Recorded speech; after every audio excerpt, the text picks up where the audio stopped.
back with another video. Y'all seen the title was going down. More from I'm saying Letitia James. Make sure y'all go hit that like button, hit that subscribe button. Also to check out Doug Yankees on the description box down below. Y'all see. I mean, we've been tracking Letitia James for a while now. It's been a few months of what's going on with Letitia James. But let's get in the video.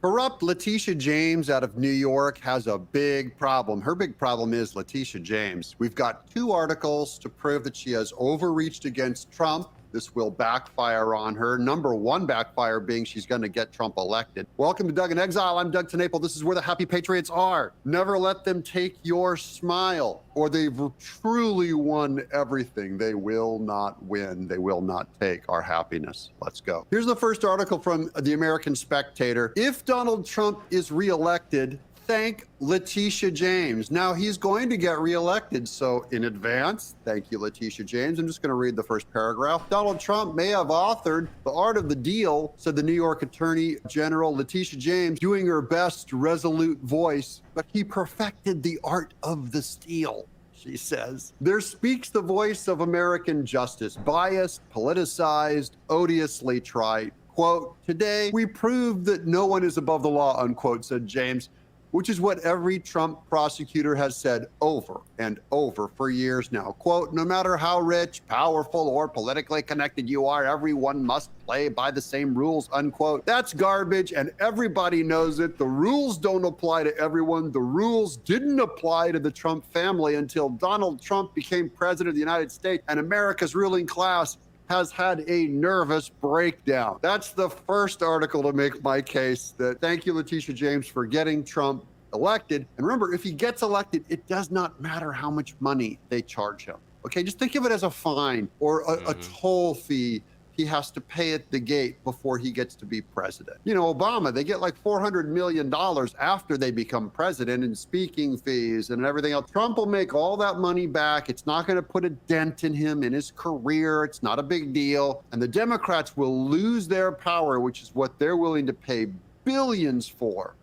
They have to lose. That's my premise. Here we go. Now, this is the Hill. You'll hear. And I feel like it's more the principle about it too. I feel like it's not so much about the money. Obviously, it's about the money. Nobody, especially that large amount of money, but at the same time, looking in, that's a lot of. I mean, we talking over 300 million. 300 million is a lot of money, but at the same time, you know, Doug's saying, you know, even after you serve your term, you getting paid that 400 million, and we all know, you know, Trump, with the amount of money that, you know, it's said that he has. It's more so the principle.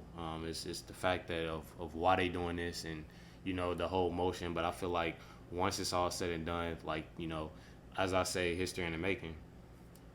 They have to lose. That's my premise. Here we go. Now, this is the Hill. You'll hear this theme over and over again, that they overcharged Trump. This is over the Engoron fine, which is also under Letitia James. Here's the Hill. Obscene award against Trump is testing the New York legal system's integrity. This is by Jonathan Turley. You've heard me quote him a lot. New York's legal system's integrity is in tatters. Everyone knows it now. You know it in your gut. If this stands, a New York business will not be able to be safe. Here it is. In laying the foundation for his sweeping decision against former President Donald Trump, Judge Arthur Engoron observed that this is a venial sin, not a mortal sin, unquote. Yet at $355 million, one would think that Engoron had found Trump to be the source of the original sin. Almost like a mass murderer is what he's getting charged for. The judgment against Trump and his family and associates was met with a level of unrestrained celebration by many in New York that bordered on the indecent. Attorney General Letitia James declared not only that Trump would be barred from doing business in New York for 3 years, but that the damages would come to roughly $460 million once interest was included. Does that sound excessive to you? That makes the damages against Trump greater than the gross national product of some countries, including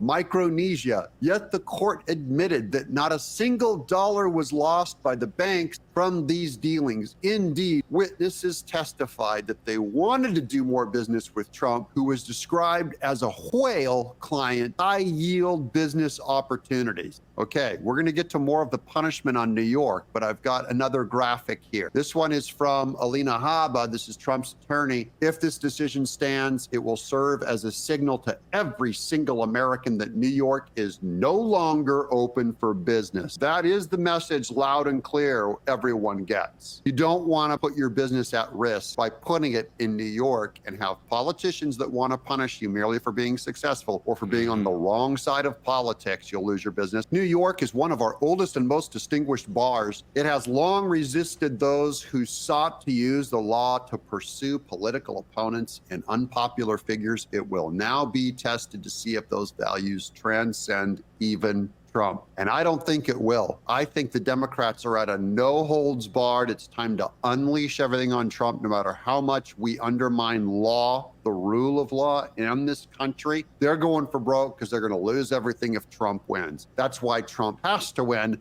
That's why I'm happy you guys are watching to help us track and document this next year, which will be the most fascinating year in politics. It'd be terrible for you to miss an episode by not subscribing. It is. I feel like it is. This is the most fascinating time, honestly, for politics and such, because it's a lot. I feel like it's a lot going on. Last year, it definitely was a lot going on, but leading up to election, I feel like it's a lot of stuff that is going on. A lot of stuff that needs to be handled, and I feel like it's an exciting year. You're seeing how so many people change and transform into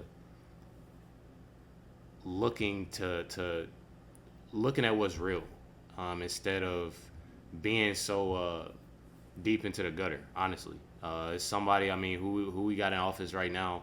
I feel like a lot of people are noticing that much isn't getting done, and seeing how you have different people, not to mention there's a lot of people that even dropped out, to back, Trump. And honestly, I feel like those are smart moves. And there's a lot of other people that's also waking up to seeing what's real with Trump. It's a lot of people. And it's really based off of the excitement that's coming up for the election, I think, too. I feel like it is. I feel like a lot of people is seeing what's put on the news and what's putting on TikTok and YouTube of what's going on with who we have in office now, and people like, dang, like, and people see, they see the prices, they see everything, and I feel like that's a big reason too. Make sure to like, subscribe. Make sure also go check out Doug and X out in the description box down below. Definitely appreciate y'all. Much love, everybody. Catch y'all next one.